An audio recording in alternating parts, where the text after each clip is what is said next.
Saludos. En un día como hoy, de 1666, se desató un pavoroso incendio en Londres. Prácticamente acabó con toda la ciudad. Esto dejó muy preocupado al rey Carlos II.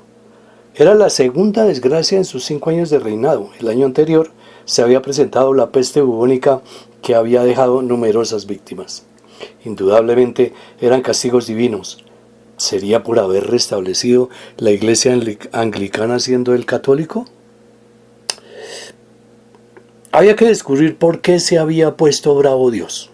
Así que nombró una comisión investigadora para averiguar esta situación, quien puso todo su empeño en averiguar la verdad. Y efectivamente, 2 semanas después, la comisión ya tenía la respuesta. Llegó a la conclusión de que eran los escritos de Thomas Hobbes. ¡Qué predicamento para el rey! Hobbes había sido su preceptor y lo consideraba su amigo. No lo podía mandar matar. Así que expidió un decreto: que se quemen todos los libros de Hobbes y que no se publique de ahora en adelante ni una sola línea de sus escritos en Inglaterra. Esta medida parece que fue muy efectiva, pues hasta la fecha no ha vuelto a presentarse otro incendio de esta magnitud en Londres. Hobbes se consideraba muy amigo del rey y se tomaba ciertas libertades. Una vez el rey lo invitó a cenar a palacio y durante la comida, como por poner un tema de conversación, Carlos II le pregunta: ¿qué separa a un intelectual de un imbécil? La mesa, excelencia, contesta Hobbes. Es probable que no haya perdido la vida, pero de pronto sí la cena.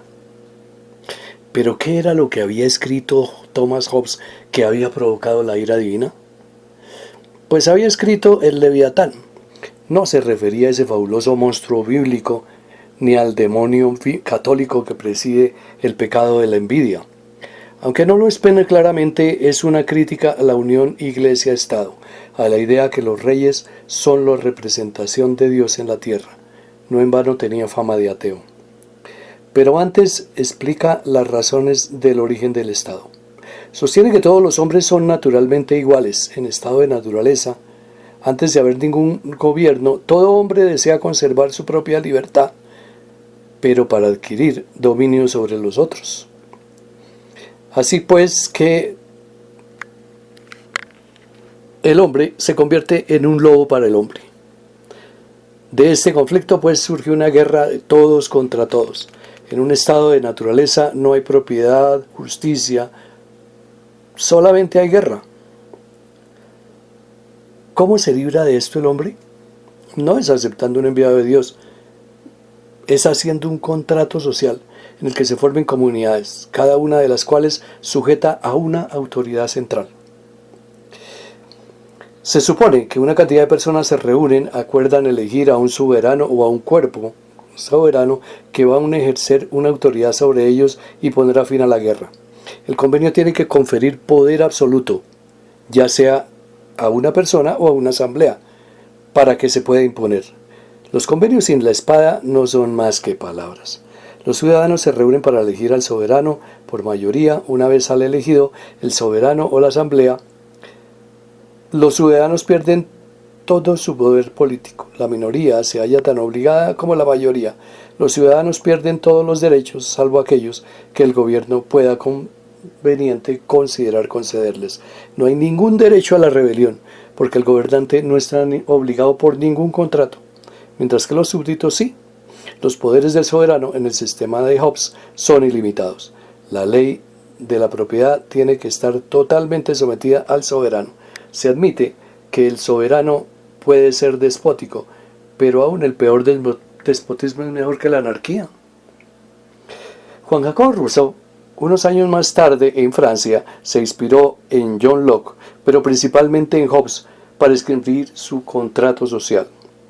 Para Rousseau, el hombre primigenio es un ser sin maldad, en el que predominan 2 sentimientos básicos: el amor a sí, es decir, el instinto de autoprotección, y la piedad o repugnancia por el sufrimiento ajeno. Pero a medida que va creciendo la población, se van juntando grupos y esa unión crea falsas necesidades. Para cubrirlas, el hombre inventa la agricultura y la ganadería, pero cuanto más tiene el hombre, más desea. Y ciertas personas acumulan riquezas. Estos, sufriendo por sus vidas y por sus riquezas, debido a los recelos creados, promueven un pacto.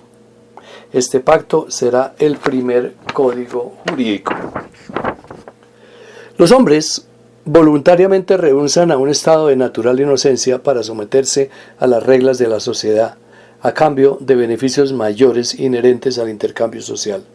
Este consentimiento voluntario se materializará a través de un contrato, el contrato social. Se necesita que los hombres se unan para formar una sociedad, por lo tanto tienen que realizar este contrato, en el que cada asociado enajena totalmente sus derechos. Cada uno de nosotros pone su persona y todo su poder en común bajo la suprema dirección de la voluntad general, y en nuestro estado social recibimos a cada miembro como una parte indivisible del todo. Este acto de asociación crea un modelo colectivo, llamado el Estado cuando es pasivo, el soberano cuando es activo, y un poder en relación con otros cuerpos como él. El pueblo soberano tiene los mismos derechos políticos, enajena sus propiedades y concentra para sí todos los poderes, legislativo, ejecutivo y judicial. Los enciclopedistas franceses lo tomaron como el modelo a seguir, realizando la Revolución Francesa, y siguiendo estos preceptos se creó un monstruo realmente aterrador. El Directorio, que cegó muchas vidas. ¿Qué diferencia con la independencia de los Estados Unidos, realizada unos años antes, quien había estado inspirada en los escritos de Locke? Gracias.